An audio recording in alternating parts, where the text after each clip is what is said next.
Pemirsa, terima kasih Anda masih terus menyaksikan NTV Prime. Kita lanjutkan perbincangan. Saya ke Pak Abdullah sekarang. Pak Abdullah, tadi kan memang sedikit memanas sebelum break azan maghrib. Mungkin ada komentar, tapi juga yang saya ingin tahu karena tadi bincang-bincang kita off air, Pak Abdullah mengatakan bahwa sempat hadir dalam gelar perkara. Ini yang sebenarnya semua orang bertanya-tanya, apa isinya?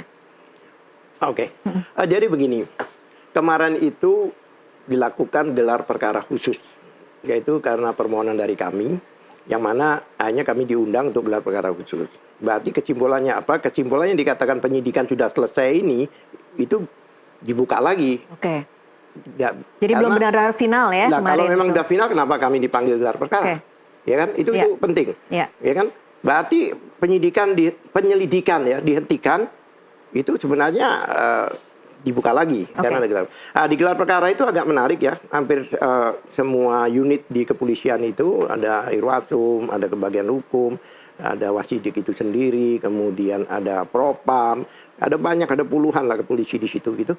Bahkan ada dari pihak luar DPR, Ombudsman, Komnas HAM, Kompolnas dan sebagainya itu gelar perkara itu. Gelar perkara itu jam 10 mulainya. Memang waktu itu kami siap dengan banyak orang. Beberapa orang, ada 18 orang, tapi tiba-tiba dibatasi hanya 8 orang. Hanya kami bawa belum juga. Ini semua kuasa hukum berarti, Pak? Iya, kuasa hukum maupun prinsipal dari TPUA. TPUA itu kan ada anggota-anggotanya, ya kan? Nah, dibatasi. Padahal kita membawa ahlinya 7 waktu itu. Ya kan? Nah, ini gimana ini? 8. Hanya kita atur 4 ahli, 4 prinsipal. Termasuk saya kuasa hukum dari Bang Egy langsung. Ya, saya kuasa hukum. Gelar perkara biasa mereka paparkan dan sebagainya, ya kan? Mereka paparkan, maksudnya penyidik ya, maupun bagian laboratorium paparkan dan sebagainya. Dipaparkan sejak Dumas ini gini-gini dan sebagainya. Kemudian baru kami diberi kesempatan. Khususnya yang saya sampaikan ya secara hukum, kalau Bang Egy bilang kita keluar aja kalau memang nggak ada ijazahnya, ngapain gelar? Ya kan? Unit kecil aja yang namanya lab force itu bisa mendatangkan ijazah, sedangkan gelar para perwira itu ijazah nggak dihadirkan. Kan aneh. Berarti kita dialog apa ini di gelar ini kalau ijazahnya nggak ada? Waktu itu Bang Egy sudah Itu ada tapi tidak dibuka atau tidak ada? Tidak ada, kami tanyakan berkali-kali. Hadirkan di sini supaya kita bisa koreksi bareng. Apalagi ada BTPR, tapi nggak ada. Jadi kayak dialog TV aja gitu loh. Padahal ini kan gelar ini kan adalah suatu proses tertinggi di dalam penegakan hukum ya di kepolisian, tidak dihadirkan. Akhirnya kita debat-debat sendiri. Masalahnya yang saya masalahkan itu di dalam pengetesan di laboratorium, pengujian dalam itu ada namanya Perkap, peraturan Kapolri. Peraturan Kapolri itu legal. Kalau menteri, peraturan menteri. Nah ini peraturan Kapolri. Berarti secara hierarkis perundang-undangan ada itu, ya kan? Tidak boleh bertentangan sama ini dan sebagainya. Perkap itu saya bacakan, ya kan, intinya pada prinsipnya Perkap itu dalam pemeriksaan laboratorium itu, ya kan, itu harus ada persyaratan, syarat formil maupun teknis. Formil itu contohnya, ya formilnya ya secara prosedurnya teknis itu karena tindak pidana itu kan banyak, ada senjata, ada ini, ada itu gitu kan. Nah ini kan ijazah masuk ke dokumen, ya. Bahkan kalau persyaratan, jadi diminta oleh unit yang meminta, dalam hal ini penyidik, harus dilampirkan dengan beberapa dokumen. Kalau dokumen itu tidak lengkap, di situ ya dituliskan, dikembalikan untuk dilengkapi. Itu diberi waktu 14 hari. Diberikan lagi, dikembalikan lagi. Kalau masih tidak lengkap, dikembalikan, tidak diperiksa. Dan yang terjadi dengan ijazah Jokowi? Syarat-syaratnya ini, ya kan, setelah penyerahan itu harus dilampiri dengan laporan polisi, jangan lupa. Sedangkan ini belum ada laporan polisi, masih statusnya masih Dumas. Jadi belum ada laporan polisi. Tapi ijazahnya ada. Bukan begitu, prosedurnya itu harus ada laporan polisi. Berarti peningkatannya harus dipenyidikan dulu gitu loh. Anda memasalahkan itu urutannya wajib. berarti. Iya, bukan urutannya. Lampirannya ya, lengkapnya formilnya gitu. Itu harus ada laporan polisi. Dan laporan polisi itu biasanya ada nomor laporan, ada peristiwanya apa, kemudian pasal-pasalnya mana. Pasal yang di Bareskrim itu pasal pemalsuan surat. Kalau 263, 266 itu saya mungkin untuk pemirsa mungkin tidak tahu pasal-pasal ya. Yang penting peristiwanya seperti ini, ya kan? Nah, karena itu ada nomor laporan, kemudian ada peristiwanya, jadi hasil gelar di sini tidak bisa digunakan di Polda. Oke. Karena permasalahannya lain. Iya. Satu, ya. Kemudian syarat berikutnya adanya saksi dan tersangka. Nah, ini menarik. Tersangka itu selalu dalam proses itu di terakhir, bukan di depan. Itu bagaimana ada tersangka ini masih Dumas? Iya. Ya kan itu. Padahal itu harus dikembalikan kan? Oke. Ya. Ketiga harus ada itu tadi berita acara penyitaan. Ya, mana mungkin disita dikembalikan? Ini tidak boleh dikembalikan itu. Anda mau mengatakan bahwa dalam Tidak gelar ada berita perkara itu acara. ada banyak cacatan ya berarti? Bukan cacatan, persyaratannya tidak memenuhi. Oke. Oleh Baik. sebab itu pemeriksaan laboratorium itu tidak sah. Tidak sah. Oke. Pak Firman, ada komentar? Ya, ya jadi gini loh pemirsa semua ya. Kan ini sudah jelas ijazah Pak Jokowi itu asli digunakan sama Bapak dalam berbagai kesempatan.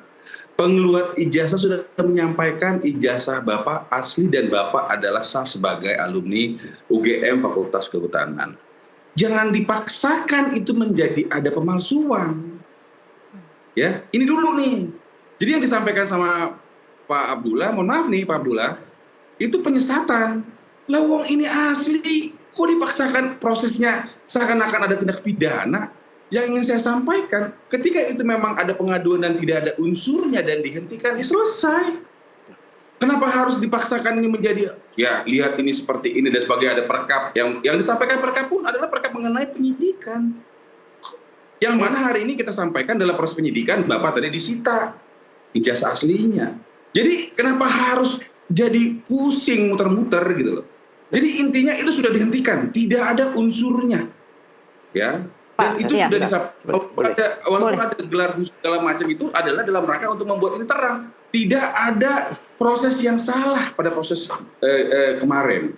Tidak ada prosedur yang dilanggar. Semua tadi disampaikan, hadir, baik penyidik, baik pengawas, baik Kompolnas dan sebagainya. Ini tidak ada yang salah.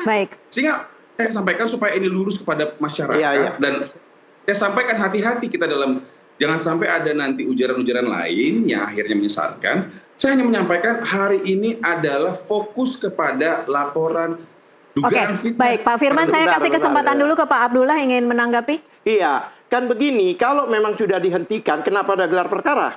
Tolong dijawab, Pak. Ya, tanya penyidik. Kan kalau Bapak katakan bahwa itu penyelidikan sudah dihentikan, kenapa ada gelar perkara? Itu pertanyaan saya. Satu. Ya kan, kedua, kenapa ijazah itu belum diumumkan sudah dikembalikan? Mana aturannya? Karena ijazah itu kan disampaikan dalam proses penyidikan ini, penyelidikan kemarin, itu kan kita serahkan secara baik-baik. Oke. Kalau berarti penyelidikan beda, diatur di mana? Tidak ada, pemeriksaan itu hanya diatur. Sudah disampaikan oleh penyidik. Nah, artinya kalau memang ada aturan, kalau dalam penyelidikan tidak perlu penyitaan, kan ada aturannya. Aturannya di mana? Kabar dalam proses penyelidikan dibolehkan. Pak, ini penegakan hukum, Pak. Due process of law ini. Nggak bisa begitu aja dikembalikan, nggak dipinjam. Oke lah, kalau itu barang motor contohnya, yang digunakan untuk mencari rezeki, boleh dipinjam pakai, itu pun ada pinjam pakai. Ini ijazah disimpan dari Polri, dikembalikan, bahkan pada waktu diumumkan ke wartawan, tidak ditunjukkan. Sekarang kalau yang lain kenapa? Narkoba ditunjukkan. Pernah nggak ada? Oh, ini foto narkobanya, terus senjata api. Ini foto senjata apinya. Ini foto pedangnya. Nggak pernah. Aslinya. Kenapa? Mungkin takut dicek oleh wartawan. Bener nggak ini? Itu mungkin. Dan ijazah ditampilkan di layar tuh, itu berlipat, Mbak. Fotokopi berlipat lagi. Ini penegakan hukum, bukan bercanda. Terus 5 kali Bapak bilang hati-hati. Ada apa hati-hati ini? Saya lawyer, Pak. Hati-hati. Saya hitung 5 kali bilang hati-hati. Itu diatur dalam perkara. Ya nggak hati-hati itu maksudnya apa yang jelas? Tentu harus hati-hati. Karena Bapak sampaikan sesuatu hal yang tidak sesuai gitu loh. Nah, oleh karena itu saya nggak mau berdebat kusir. Karena ini kan akhirnya nanti... Saya selalu dengan undang-undang yang saya sampaikan kusir. Yang debat kusir itu kan tidak menyampaikan, tidak ada dasar hukumnya. Itu yang debat kusir. Ya, sampaikan. Penyelidikan itu disampaikan dalam Perkaba 1 tahun 2022 dan itu dalam gelar khusus disampaikan. Ini. 1 tahun 2022. Sebentar, menarik ini. Iya. dia katakan Perkaba nomor 1. Perkaba itu adalah peraturan Bareskrim, Kabareskrim. Ya kan? Bukan, ini Perkab itu Kapolri, 1. Kedua, Perkaba itu saya baca, Pak. Itu SOP isinya, bukan persyaratan. Coba baca. Coba kalau Bapak bisa baca atau Bapak ingat SOP bagaimana membungkus barang bukti. Jadi jangan hubungkan SOP dengan persyaratan. Beda, Pak. Oke, Pak Abdullah, tapi saya coba ingin menengahi